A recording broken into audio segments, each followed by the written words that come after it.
Well, I think, first of all, this story changed when Charlie Weiss and 4 offensive Hello, assistants beautiful were able people, to and go good back. morning, and It welcome was just so to much ESPN noise. College We all Game Day wondered who's gonna call live the plays. Just from their production College meetings, Station, getting ready for the Ole Miss Texas. game. Charlie Weiss clearly very, very involved every week in their In game College planning. Station, One thing you Texas. don't have is It's going to be coach a big experience. As noon Lane Kiffin game, on but the it's a sideline, prime you've got time. Charlie So we'll be Weiss watching on who was calling ESPN the 2 plays. Field Lane Pass. always had that And whistle when you might by the see time that we something get back late, home, I able to will get that late watch it, adjustment. I They won't assume. have that, but I love the continuity of having all these offensive coaches back. And I'm anxious to see. I think Ole Miss is really, as a player front, I think they're going to be very united in how they play today. Yeah, and I think the best thing for this team is to get back on the field and play. And I think one question you have is, yeah, they got the offensive coaches back, but how focused are they going to be on what they need to do to help their players? I think they will do a good job in that regard. And then Pete Golding, first-time head coach. When I was a first-time head coach, like at Michigan State, when you run out the tunnel, you think everybody is looking at you and judging you. Pete's been We do texting have a me, and I chance. say, Pete, just focus on what you got to do to coach your team. Focus on what's happening on the field. That's going to be the most important thing for you to help your players be successful and for your team to play well. And then get judged after gonna that. say Don't worry about Travis what did. people are thinking of you. Well, he's got a new haircut. He looks good. I'm excited for him to be a SEC head coach, and it feels like the boys love him. I'd ask you this, Coach Saban, because I don't really know.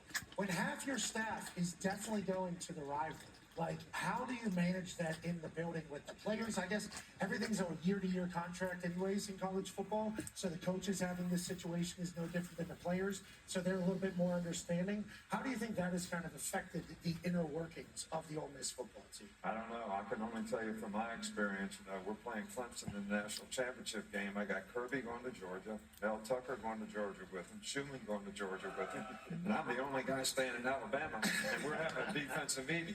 Now, those guys were special because they were all about the players and helping the players, so they did a great job in that game, and we won the championship. I remember you saying when it came to recruiting, they would leave the room, obviously. Right, yeah. When it came to game planning, it was everybody all hands on deck. So we're assuming That the helps same on our thing, play. and we're assuming the same thing's going to happen at Ole Miss with Charlie Weiss and everybody. And Yeah. if they're all on the same page, Right. and they're still as lethal offensively and able to do that down at Oxford, it's like I'm excited to see a team go on a fairy tale like run one last time. Yeah, shifting the focus to the players. When we were preparing for the SEC championship game, I spoke to some people down there in Ole Miss, and they talked about how the players just wanted to finally move forward beyond this whole Lane Kiffin saga, because for the last month, that's all everyone heard about. Nothing about the fantastic season they had, how they were in the CFP. Everything was about their head coach.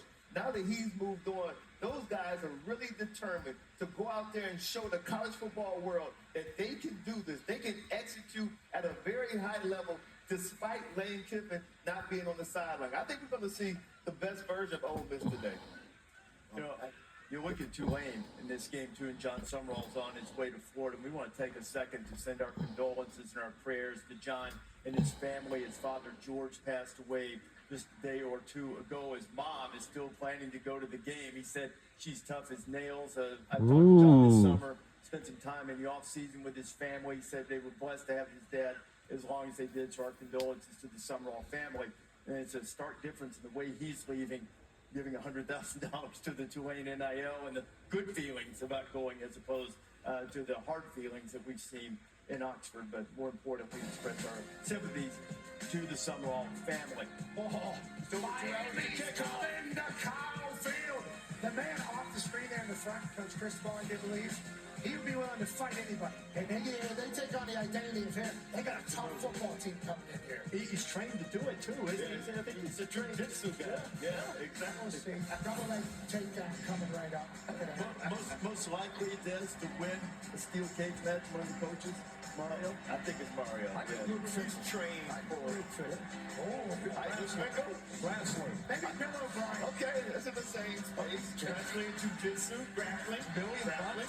And $1 million kid coming to you live from Kyle Field. We don't know who's going to be doing it, but it's going to be big. Well, we'll be right back here on the other side, hopefully.